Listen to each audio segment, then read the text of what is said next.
para la verificación del quórum el tablero en los términos acordados de hacerlo cada hora. De todos modos, seguirá y continuará la sesión.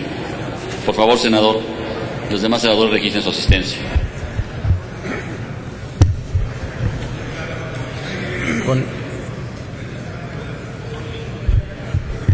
Con el permiso, presidente. Ponga la atención al orador, por favor. Desde inicios de la conformación del Estado mexicano, han existido dos visiones acerca de cuál es el rumbo que debe de tomar el país. Una de ellas se ha aferrado a forjar a esta nación a imagen y semejanza de Occidente, negando el respeto y el reconocimiento de la historia de sus pueblos, sus costumbres y tradiciones milenarias, y gobernando siempre en beneficio de quienes más tienen y en contra de la mayoría. La otra visión ha resistido el embate de la clase oligarca y ha luchado por construir una nación plural con gobiernos que reconozcan los derechos de las mayorías y atiendan las necesidades de todos, y no solo actúe en beneficio de unos cuantos. La nación mexicana ha sido construida con la vida, el arrojo y la fuerza de miles de héroes, muchos de ellos perdidos en las páginas de la historia, pero han sentado la base para esta gran nación. Con la llegada del neoliberalismo, esta polarización se radicalizó, ya que desde entonces se han conformado grupos de poder que están dispuestos a todo con tal de arrebatar la riqueza de la nación, sin importar pisotear los derechos y el patrimonio de todos los mexicanos y mexicanas. Por algo Porfirio Díaz decía: pobre México, tan lejos de Dios y tan cerca de Estados Unidos, refiriéndose a la influencia del país del norte sobre el gobierno mexicano. Y tanto ayer como hoy, la respuesta sigue siendo la misma. ¿Por qué la clase política mexicana, que forma parte de la oligarquía del país a lo largo de la historia, ha actuado y respondido más a los intereses extranjeros por encima de los intereses de los mexicanos? Las últimas 3 décadas se han caracterizado por la apertura a la inversión privada, con muchas actividades que anteriormente eran reguladas por el Estado. ¿Cuál es el problema de esta apertura? No se han creado las mínimas condiciones para que esos cambios beneficien a toda la población. Las reglas del juego se han cargado a favor de los empresarios nacionales y extranjeros, desprotegiendo a la clase trabajadora y a la mayoría de los mexicanos. Como ejemplos están la privatización de la banca, la telefonía, los ferrocarriles, las minas y muchos otros. En su momento, el discurso oficial fue el mismo: privatizar para modernizar el país en beneficio de los mexicanos.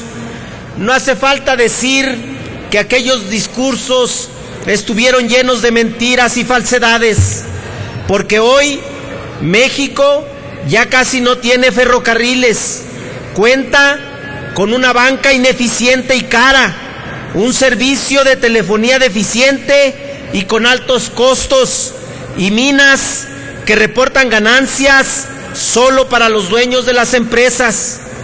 Un nuevo fantasma recorre el país, el fantasma de la mentira de la reforma energética. De nueva cuenta, el gobierno hizo uso del engaño para imponer cambios constitucionales y permitir la participación del capital privado extranjero en los hidrocarburos y energía eléctrica. ha manipulado la opinión pública con campañas mediáticas parciales y llenas de beneficios embabucadores que no pueden sostenerse por ser todos solo una mentira. Han adulterado la historia, han prostituido a la Constitución y pisoteado todas las leyes. Se han vendido al mejor postor y están endosando el futuro de todos los mexicanos a las compañías extranjeras. Con todo lo que están haciendo, han sepultado la lucha de miles de mexicanos que dieron al país soberanía e independencia.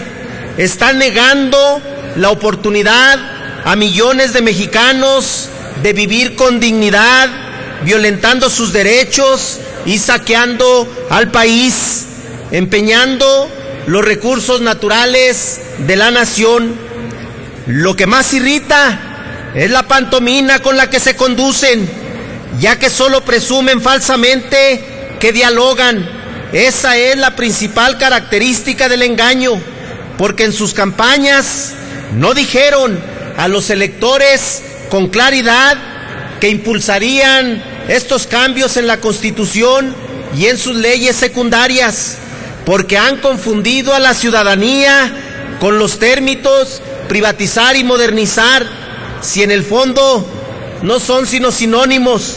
La pantomima en el Congreso ha consistido en montar un escenario para poner frente a las cámaras a diversos personajes expertos en la materia que señalaban las inconsistencias de la iniciativa presentada por el Ejecutivo, pero no tomaron en cuenta ni una coma de sus observaciones.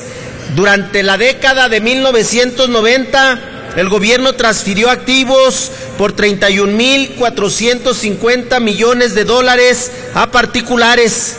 ¿Y dónde está el crecimiento? Desde el año 2000, la economía ha crecido en promedio de 2%. Entonces, ¿dónde están los beneficios de aquellas privatizaciones? No hay razones para creer que ahora sí, estos cambios en las empresas paraestatales más importantes de México sí harán crecer la economía y sacarán de la pobreza a millones de mexicanos. No les creemos. Desafortunadamente, la oligarquía, junto a los poderes fácticos, han tenido la astucia de conformar un Congreso de la Unión que sirva a sus intereses. Todos los que votarán a favor de estas leyes solo están pensando en los beneficios que representan para ellos, quedar bien con esos poderes, y no están pensando en el campesino, en el ama de casa, en el maestro, en el taxista, en el obrero o en el pequeño empresario o en los estudiantes. No piensan en nadie que no pertenezca a la oligarquía. No es culpa de los mexicanos no tener el arrojo para salir a las calles y exigir un alto a la vendimia del país y de sus derechos, ya que a lo largo de nuestra historia diversos gobiernos se han encargado de mantenerlos ocupados pensando en la inseguridad, en la pobreza, en la falta de empleo y en la vivienda. Desvían su atención mal informando en la televisión con programación que entretiene pero no informa ni aporta al debate nacional. Para fortuna de aquellos que votarán a favor, tienen un año para borrar de la memoria colectiva de los mexicanos su forma de actuar, porque ya lo han hecho antes. Sin embargo, en esta ocasión no podrán engañar a la gente, ya que cuando vean que el dinero en sus bolsillos rinde menos, cuando vayan y les digan que gracias a ustedes hay gasolinas extranjeras, pero más caras, sabrán que les mintieron. O bien, cuando un ciudadano vaya a pagar su recibo de luz y se dé cuenta de que a pesar de que ya hay inversión privada en el sector, tendrá solo dos opciones: o pagar o apagar los focos. Lo anterior, en virtud de que el presente dictamen propone un nuevo marco normativo que regirá la industria eléctrica, el cual se puede resumir diciendo que es la apertura total del sector eléctrico, la planeación y control del sistema eléctrico nacional y transmisión y distribución de la energía eléctrica. La ley de la industria eléctrica crea la figura de usuarios calificados, grandes consumidores industriales y comerciales y de servicios, los cuales podrán participar directamente en un mercado mayorista de energía eléctrica, mientras que los usuarios de suministro básico serán atendidos por la Comisión Federal de Electricidad. Con dicha disposición, la Comisión Federal de Electricidad dejará de recibir alrededor de 185 mil millones de pesos al año debido a la liberación de los grandes consumidores, pues el 60% de los ingresos proviene de ellos, mientras que las tarifas deberán de bajar de costo. El Centro Nacional de Control de Energía será un organismo público con la facultad de determinar los elementos de la red nacional de transmisión y las redes generales de distribución que correspondan al mercado eléctrico mayorista, y podrán formar asociaciones o celebrar contratos con particulares para el mejor cumplimiento de sus actividades. Lo anterior se entiende como la paulatina privatización de funciones que le corresponden de manera exclusiva al Estado. El teatro y la pantomima del gobierno caerá por su propio descaro al no poder hacer crecer la economía. No habrá forma de mentir más.